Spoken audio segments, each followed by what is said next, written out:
ಎಐನಿಂದ ವಿಶ್ವದಲ್ಲಿ 9 ಕೋಟಿ ನೌಕರಿಗೆ ಕುತ್ತು ಬೀಳತ್ತೆ ಅಂತ ನಿಲೇಕಣಿ ಅವರು ಮಾತನಾಡಿದ್ದಾರೆ. ಆರ್ಟಿಫಿಷಿಯಲ್ ಇಂಟೆಲಿಜೆನ್ಸ್ನಿಂದ ಹಲವಾರು ಕ್ಷೇತ್ರಗಳಲ್ಲಿ ಕ್ರಾಂತಿ ಆಗ್ತಾ ಇದೆ. ಆದರೆ 4 ಥರದ ನೌಕರಿಗಳಲ್ಲಿ ಸಾಕಷ್ಟು ಬದಲಾವಣೆ ಆಗ್ತಾ ಇದೆ. ಕೃತಕ ಬುದ್ಧಿಮತ್ತೆ ಕ್ಷೇತ್ರದಲ್ಲಿನ ತ್ವರಿತ ಬೆಳವಣಿಗೆಗಳೇನಾಗ್ತಾ ಇದೆ, ಇದು ಭವಿಷ್ಯದಲ್ಲಿ ಜಾಗತಿಕ ಮಟ್ಟದಲ್ಲಿ 9 ಕೋಟಿ ಉದ್ಯೋಗಕ್ಕೆ ಕುತ್ತು ತರುತ್ತೆ. ಆದರೆ ಇದೇ ವೇಳೆ ಎಐ ಆಧಾರಿತವಾಗಿರುವಂತಹ 17 ಕೋಟಿ ಹೊಸ ಉದ್ಯೋಗಗಳು ಸೃಷ್ಟಿಯಾಗತ್ತೆ. ಈ ಬೆಳವಣಿಗೆಗಳು ಭಾರತದ ಮೇಲೂ ಕೂಡ ದೊಡ್ಡ ಪರಿಣಾಮವನ್ನು ಬೀರುತ್ತೆ ಅಂತ ಇನ್ಫೋಸಿಸ್ನ ಸಂಸ್ಥಾಪಕ ಪೈಕಿ ಒಬ್ಬರಾಗಿರುವಂತಹ ನಂದನ್ ನಿಲೇಕಣಿ ಅವರು ಎಚ್ಚರಿಕೆ ಕೊಟ್ಟಿದ್ದಾರೆ. ಬೆಂಗಳೂರಿನಲ್ಲಿ ನಡೆದಂತಹ ಇನ್ಫೋಸಿಸ್ ಎಐ ಹೂಡಿಕೆದಾರರ ದಿನ 2026ರಲ್ಲಿ ಅವರು ಮಾತನಾಡಿದರು. ಈ ಹಿಂದೆಯೂ ಕೂಡ ತಂತ್ರಜ್ಞಾನ ಕ್ಷೇತ್ರದಲ್ಲಿನ ಬೆಳವಣಿಗೆಗಳು ಈ ವಲಯವನ್ನು ಅಸ್ತವ್ಯಸ್ತ ಮಾಡಿದ್ವು. ಆದರೆ ಇದೀಗ ಎಐ ವಲಯ ಸೃಷ್ಟಿಸುತ್ತಾ ಇರುವಂತಹ ತಲ್ಲಣ ಏನಿದೆ, ಅದರ ಹಿಂದಿನ ಎಲ್ಲ ತಲ್ಲಣಕ್ಕಿಂತಲೂ ಭಾರತದಲ್ಲಿ ಇರುತ್ತೆ ಅಂತ ಅವರು ಹೇಳಿದ್ದಾರೆ. ಎಐ ವಲಯದ ಹೊಸ ಅಲೆ ಪ್ರತಿಭೆ ಮತ್ತು ಕ್ರಾಂತಿಯ ಒಂದು ಉದ್ಯೋಗಗಳಲ್ಲಿ ಕ್ರಾಂತಿ ಮಾಡುತ್ತೆ. ಈ ತಾಂತ್ರಿಕ ಭಾರತದಾದ್ಯಂತ ಅಪಾರ ಪ್ರಮಾಣದಲ್ಲಿ ನೇಮಕಗೊಂಡಿದ್ದಂತಹ ಅನೇಕ ತಜ್ಞರನ್ನು ನಿರುದ್ಯೋಗ ಸ್ಥಿತಿಗೆ ಕೊಂಡೊಯ್ಯುತ್ತೆ ಅಂತ ಅವರು ಹೇಳಿದ್ದಾರೆ. ಹೊಸ ಎಐ ಆಧಾರಿತ ಉದ್ಯೋಗಗಳು ಸೃಷ್ಟಿಯಾಗುತ್ತೆ. ಪ್ರಸ್ತುತ 9 ಕೋಟಿಗೂ ಹೆಚ್ಚು ಉದ್ಯೋಗಗಳು ಅಪಾಯದಲ್ಲಿ ಇದೆ ಅಂತ ಅವರು ಹೇಳಿದ್ದಾರೆ. ಇನ್ನು ಯಾವ್ಯಾವ ಕ್ಷೇತ್ರಗಳು ಅಂತ ನೋಡೋದಾದರೆ 4 ಕ್ಷೇತ್ರಗಳ ಬಗ್ಗೆ ಅವರು ಪ್ರಸ್ತಾಪ ಮಾಡಿದ್ದಾರೆ. ಫ್ರಂಟ್ ಎಂಡ್ ಡೆವಲಪರ್ಗಳು ಮತ್ತು ಕ್ವಾಲಿಟಿ ಟೆಸ್ಟರ್ಗಳು, IT ಸಪೋರ್ಟ್ ಸ್ಪೆಷಲಿಸ್ಟ್ಗಳು, ಬ್ಲಾಕ್ ಚೈನ್ ಡೆವಲಪರ್ಗಳು ಅಂತ ಈ 4 ಕ್ಷೇತ್ರಗಳಿದ್ದಾವೆ. ಈ 4 ಕ್ಷೇತ್ರಗಳಲ್ಲಿ ಭಾರಿ ಹೊಡೆತ ಬೀಳುತ್ತೆ ಅಂತ ಅವರು ಎಚ್ಚರಿಸಿದ್ದಾರೆ. ಜೊತೆಗೆ ಎಐ ಕೆಲಸ ಮಾತ್ರ ಕಿತ್ಕೊಳ್ಳೋದಿಲ್ಲ, ಜೊತೆಗೆ ಕೆಲಸವನ್ನು ಕೊಡುತ್ತೆ ಅಂತ ಕೂಡ ಅವರು ಹೇಳಿದ್ದಾರೆ.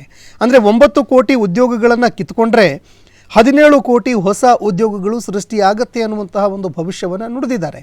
ಆದರೆ ಇದು ಎಷ್ಟರ ಮಟ್ಟಿಗೆ ವಾಸ್ತವದಲ್ಲಿ ಪರಿಣಾಮಕಾರಿ ಆಗತ್ತೆ, ಎಷ್ಟರ ಮಟ್ಟಿಗೆ ಇದು ಕೆಲಸ ಕೊಡೋದಕ್ಕೆ ಪ್ಲ್ಯಾಟ್ಫಾರ್ಮ್ಗಳನ್ನು ನಿರ್ಮಾಣ ಮಾಡಿ ಕೊಡುತ್ತೆ ಅನ್ನುವಂಥದ್ದನ್ನು ಮುಂದಿನ ದಿನಗಳಲ್ಲಿ ಕಾದು ನೋಡಬೇಕಾಗತ್ತೆ. ಇನ್ನು ಮುಂದಿನ ಸ್ಟೋರಿ ಏನು ಅಂತ ನೋಡೋದಾದರೆ, ಕುರಿಗಾಹಿ ಒಬ್ಬ CM ಆಗಿದ್ದಕ್ಕೆ ಎಲ್ರಿಗೂ ಹೊಟ್ಟೆ ಕಿಚ್ಚು ಅಂತ CM ಸಿದ್ದರಾಮಯ್ಯ ಅವರು ನಿನ್ನೆ ಬೇಸರ ಹೊರಹಾಕಿದ್ದಾರೆ, ಆಕ್ರೋಶ ವ್ಯಕ್ತಪಡಿಸಿದ್ದಾರೆ. ಕೆಲವರಿಗೆ ನನ್ನನ್ನು ರಾಜಕೀಯವಾಗಿ ಮುಗಿಸ್ಬಿಟ್ರೆ ಅವರ ಹಾದಿ ಸುಲಭ ಅನ್ನುವಂತಹ ದುರುದ್ದೇಶ ಇದೆ. ನಾಯಕತ್ವ ಬದಲಾವಣೆ ಕೂಗಿನ ಮಧ್ಯೆ CM ಸಿದ್ದರಾಮಯ್ಯ ಅವರು ತಮ್ಮ ವಿರೋಧಿಗಳಿಗೆ ಈ ರೀತಿಯಾಗಿ ಚಾಟಿ ಬೀಸಿದ್ದಾರೆ.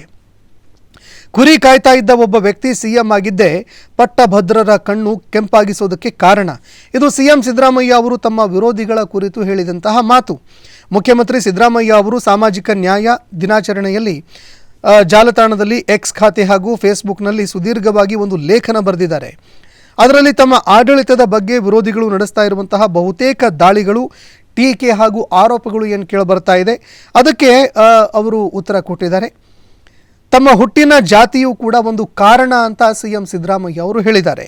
ಅಲ್ಲದೆ ತಮ್ಮ ಆಡಳಿತದ ವಿರುದ್ಧ ಷಡ್ಯಂತ್ರ ನಡೆದಿರುವ ಅರಿವು ತಮಗೂ ಕೂಡ ಇದೆ. ಯಾಕೆ ಷಡ್ಯಂತ್ರ ಮಾಡ್ತಾ ಇದ್ದಾರೆ ಅನ್ನೋದು ಕೂಡ ನನಗೆ ಗೊತ್ತಿದೆ. ನಾನು ಈ ರಾಜ್ಯದ ಬಡವರು, ಶೋಷಿತರು, ಅವಕಾಶ ವಂಚಿತರ ಪರವಾಗಿ ಇದ್ದೀನಿ. ನಾನು ಸಾಮಾಜಿಕ ನ್ಯಾಯದ ಪರವಾಗಿದ್ದೀನಿ, ಸಂವಿಧಾನದ ಪರವಾಗಿದ್ದೀನಿ. ಶೋಷಿತರ ಅಭಿವೃದ್ಧಿಗೆ ಕಾರ್ಯಕ್ರಮಗಳನ್ನು ರೂಪಿಸಿ ಅದನ್ನು ಜಾರಿಗೆ ತಂದಿದ್ದೀನಿ. ದುರ್ಬಲರಿಗೆ ಅನ್ಯಾಯ ಆದಾಗ ಧ್ವನಿ ಎತ್ತಿದ್ದೀನಿ. ಇದಕ್ಕಾಗಿ ರಾಜ್ಯದ ಜನತೆ 136 ಸ್ಥಾನಗಳಲ್ಲಿ ಕಾಂಗ್ರೆಸ್ ಪಕ್ಷವನ್ನು ಗೆಲ್ಲಿಸಿ ಅಧಿಕಾರಕ್ಕೆ ತಂದಿದ್ದಾರೆ ಅಂತ CM ಸಿದ್ದರಾಮಯ್ಯ ಅವರು ಹೇಳಿದ್ದಾರೆ. ಆದರೆ CM ಕುರ್ಚಿ ವಿಚಾರಕ್ಕೆ ಸಂಬಂಧಪಟ್ಟಂತೆ ಚರ್ಚೆ ನಡೀತಾ ಇರಬೇಕಾದ್ರೇ CM ಸಿದ್ದರಾಮಯ್ಯ ಅವರು ಈ ಸ್ಟೇಟ್ಮೆಂಟ್ ಕೊಟ್ಟಿರುವಂಥದ್ದು ಅಥವಾ ಈ ಒಂದು ಆರ್ಟಿಕಲನ್ನು ಬರೆದು ಅವರು ತಮ್ಮ ಸೋಷಿಯಲ್ ಮೀಡಿಯಾದಲ್ಲಿ ಹಾಕಿರುವಂಥದ್ದು ತೀವ್ರ ಚರ್ಚೆಗೂ ಕೂಡ ಕಾರಣ ಆಗ್ತಾ ಇದೆ.